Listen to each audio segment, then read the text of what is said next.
Okay, so today I'm going to do a new video on a recipe I found online, which is stuffed pepper casserole.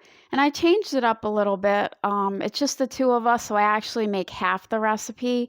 And there were a couple other things I omitted, which I'll talk about later.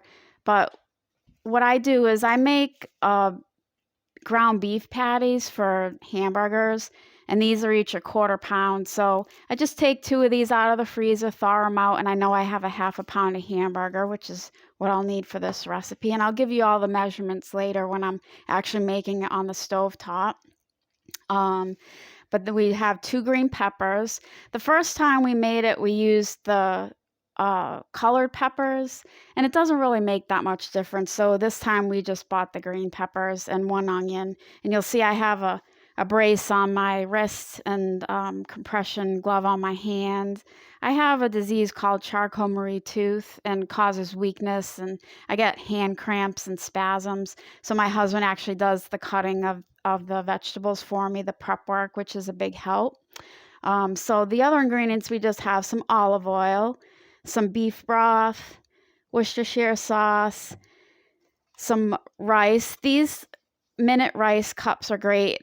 Each cup is 1 cup, which is just the right amount. I just left it in the package just to show you. You could use brown rice, or if you want to cook your own rice, but these are just convenient.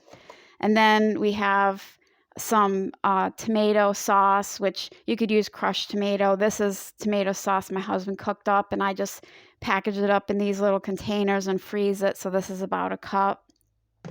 And then just the spices, Italian seasoning, and then some steak seasoning, and some crushed red pepper.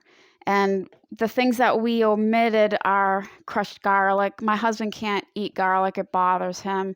And the other thing was some shredded cheese.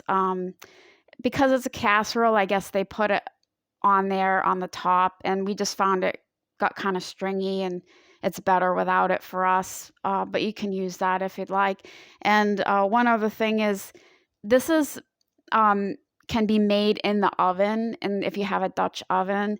And funny story, the first time I made it, I tried using a cast iron pan and put it, started it on the stovetop, put it in the oven to cook it, and it actually bubbled over so much that it was smoking. We had to take it out of the oven, open all the windows and doors, and it was just really comical. But so I put it into a dish, and I was just going to put it in the fridge, and I'll make it tomorrow once I get the oven cooled off and cleaned out.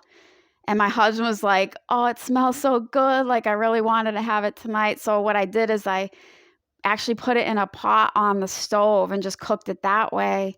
And it came out so good that that's just the way we do it now. We don't even put it in the casserole dish into the oven. And so we'll go on to that now, is how I make it on the stove top.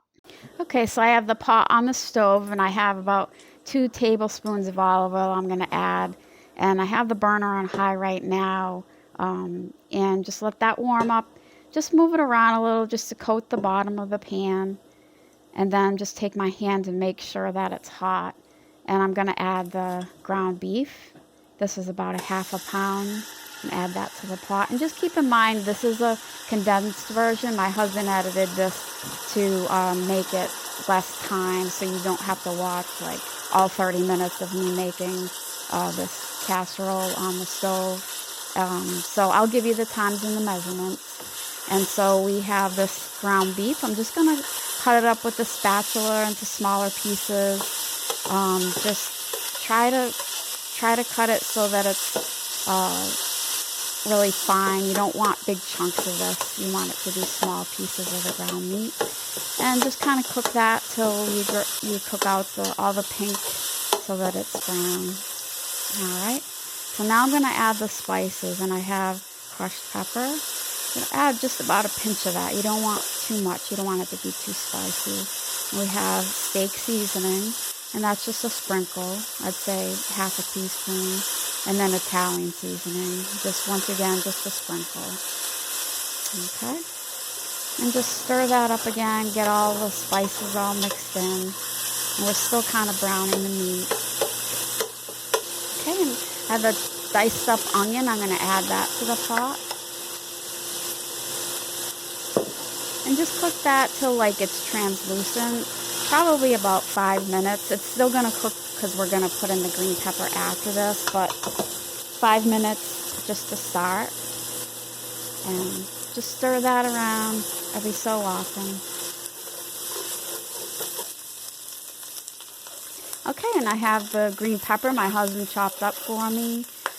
So we're just going to add that. And once again, cook that about 5 minutes or so. Continue to cook the meat and the onion with that.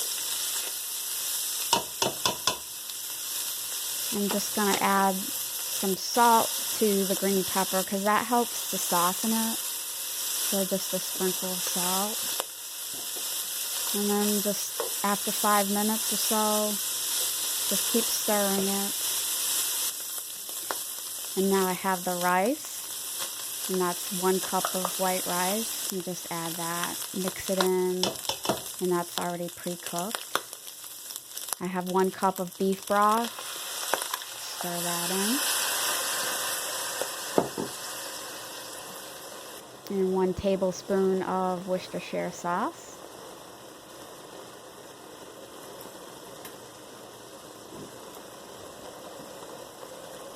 And 1 cup of crushed tomato. And once we mix all that in, you'll see that those pieces on the bottom of the pot that kind of got browned on and were sticking to the bottom really come off once you add all the liquid to it. And so we're gonna turn the burner down to low to simmer this and cook it for about 30 minutes. And so I'll put the lid on here. And I stir this every 5 minutes or so, and this is after 30 minutes. Take the lid off, make sure that all the liquid has cooked out, and make sure that the green pepper is soft, and then it's all done. So thanks for watching. Hope you enjoy. Bye.